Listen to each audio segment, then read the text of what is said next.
Hello uncle. Hi Shyam, come on come on. नमस्ते aunty ji. Like to have a gimlet? Oh no, thank you, no thank you. अरे come on, it's a holiday. Have it. और soda. Thank you. Uncle, Renu कहाँ है? मेरे ख्याल से shopping पे गई है। क्यों भाई, कोई जरूरी है कि जब भी तुम हमारे घर में आओ रेनू से ही मिलने आओ? अरे हम मियां बीवी भी तो तुम्हारे डैडी की कंस्टिट्यूएंसी में वोटर्स हैं। अंकल, आपने पॉलिटिक्स की बात निकाली है तो ये बताइए, सोशलिज्म के बारे में आपकी क्या राय है? सोशलिज्म मेरे ख्याल से तकरीर के लिए, भाषण के लिए अच्छा है। तो अंकल ये बात रेनू को भी समझा दीजिए ना। चुनाव के टाइम पे तो डैडी भी झोपड़पट्टी का चक्कर लगाया करते हैं, मगर सोशल लाइफ में अपने ही सोशल स्टेटस के लोगों से मिलना जुलना चाहिए ना। मगर वो महात्मा गांधी बने हरिजन बस्ती का डेरा जमाए हुए है। हरिजन बस्ती? नॉट एक्चुअली आंटी, ये तो सिर्फ बात कहने का तरीका था। मिसाल के तौर पे वो मुझसे तो कतरा जाएगी, लेकिन राजेश जैसे एरो गैरों से मिलना उसके लिए।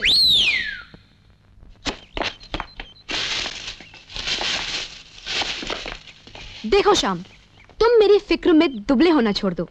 रही बात कि मैं एरे गहरे लोगों के साथ मिलती हूं तो। मगर बेटे, जस्ट अ सेकंड पापा, मेरी बात अभी खत्म नहीं हुई।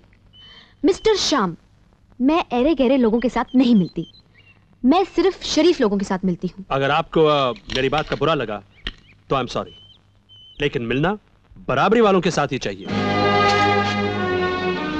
मिनिस्टर बनने से पहले तुम्हारे डैडी LIC में लोअर डिवीजन के क्लर्क थे। तब तो सोशली स्पीकिंग तुम भी इस लायक नहीं कि तुमसे मिला जाए। And for your kind information, Rajesh का भाई असिस्टेंट कमिश्नर ऑफ पुलिस है और उसके डैडी IG थे। वो एक बड़े आदमियों के खानदान से है। Mister Shyam, bye. क्या हुआ? फिर वही सपना कि तुम सड़क पे नाच गा रही थी, राजू अपना पानी में डूब रहा था, तुम्हें तैरना नहीं आता था, फिर भी कूद गई तुम उसे बचाने। पिताजी ने तुम्हें रुपए देने चाहे, तुमने रुपए लेने से इनकार कर दिया। फिर क्या था, पिताजी तुम्हें दुल्हन बनाकर घर ले आए। यही सपना था ना? सच, अगर आप और पिताजी मुझे इस घर की शोभा नहीं बनाते तो मैं सिर्फ नाम की ही शोभा बनकर रह जाती और न जाने कहां कहां भटकती रहती। आज पिताजी जिंदा होते तो मैं दिन रात उनकी सेवा करती। अरे पगली, वो एक सच्चे पुलिस ऑफिसर थे। देश की सेवा में उन्होंने अपनी जान गंवा दी। मैं उन्हीं के और गुरुजी के बताए हुए रास्ते पर चलने की कोशिश कर रहा हूं और चाहता हूं कि अपना राजू भी यही रास्ता अख्तियार करे। राजू की आप फिक्र मत कीजिए, अपना राजू आपके और पिताजी के नाम को 4 चांद लगा देगा।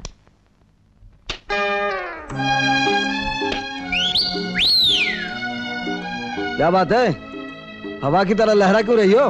बात ही कुछ ऐसी है, आज तुम्हें डैडी ने चाय पे बुलाया। चाय पे?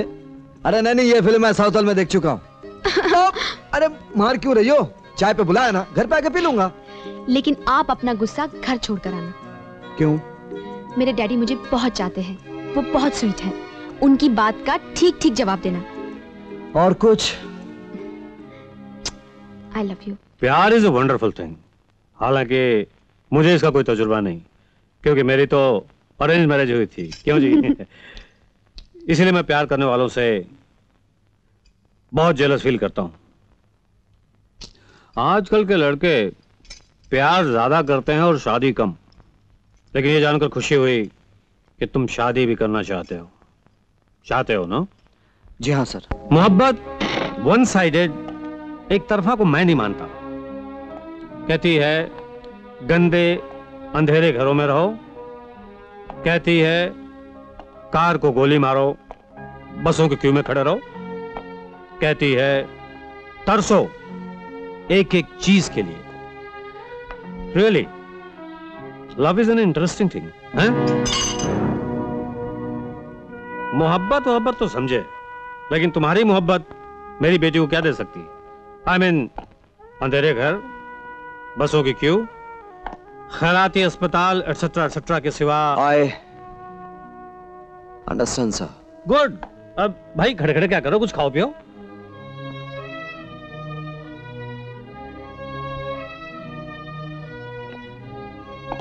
मैं आपका मतलब समझ गया हूं सर।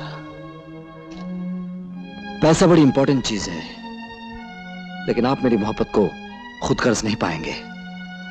अगर पैसा आपके लिए प्यार से ज्यादा जरूरी है तो आई गेट इट, लेकिन एक बात समझ लीजिए, मैं अपनी पूरी तकदीर तो नहीं पढ़ पाया, लेकिन मेरी तकदीर में रेणु का नाम बहुत साफ साफ लिखा है। Thank you very much, and thank you very much for your hospitality.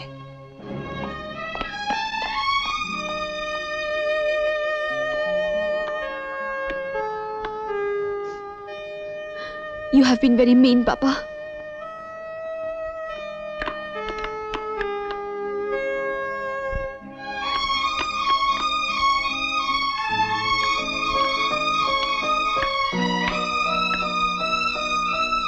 जो चीज बेटी को देनी चाहिए थी वही नहीं दी।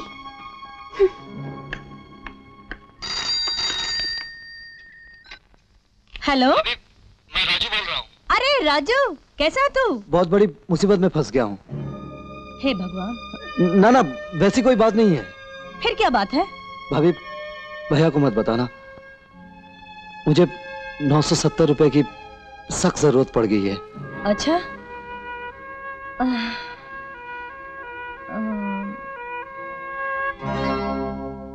हाँ ठीक है, मैं भेज दूंगी। हाँ, तू अपना ख्याल रखना।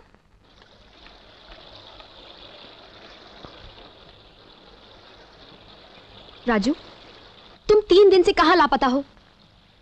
ये तो बड़ी ज्यादती है तुम्हारी। डैडी का गुस्सा मुझ पर क्यों उतार रहे हो? गुस्से की बात नहीं है रेनू, पैसों की बात है। ये नोट ही असली चीज है। इंसान, भगवान सब इस कागज की पुड़िया में बंद है। अगर मेरे पास पैसे होते तो तुम्हारे डैडी थोड़ी ऐसी बातें कर सकते थे। डायरी निकालो, पूरे 970 रुपए हैं। हिसाब बेबाक हुआ। आज बड़े मालदार हो, इतने नोट कहां से आए पार्टनर? मेरे पास तो एक ही बैंक है, भाभी रिजर्व बैंक। वो ऐसा बैंक है रेनू जिस काउंटर पर कोई चेक बाउंस नहीं होता। उनके पास तो पैसे नहीं होंगे और भैया ने दिए नहीं होंगे, तो उन्होंने शायद अपने कंगन बेचे होंगे। कंगन? उनके पास और कुछ बचा भी नहीं होगा। तुम भाभी के कंगन बिकवाकर यूं मेरा कर्ज उतार रहे हो। मुझे जलील करने के लिए और कोई नई तरकीब नहीं सूझी तुम्हें? मैं सूद पर पैसे चढ़ाने का काम नहीं करती मिस्टर राजेश सक्सेना। मैं तो तुम्हें इसीलिए पैसे देती रही कि अल्टीमेटली मुझे तुम्ही के साथ शादी करनी है। सूद समेत वापस लूंगी। होटल में बिल अदा करती तो तुम्हारी बेइज्जती होती। तुमने मुझे समझा क्या है? भाभी के कंगन बिकवाकर मुझे ये पैसे दिखा रहे हो। ये लो रुपए, फौरन तार से भाभी को वापस लौटा दो, नहीं तो मैं तुम्हें कभी माफ नहीं करूंगी।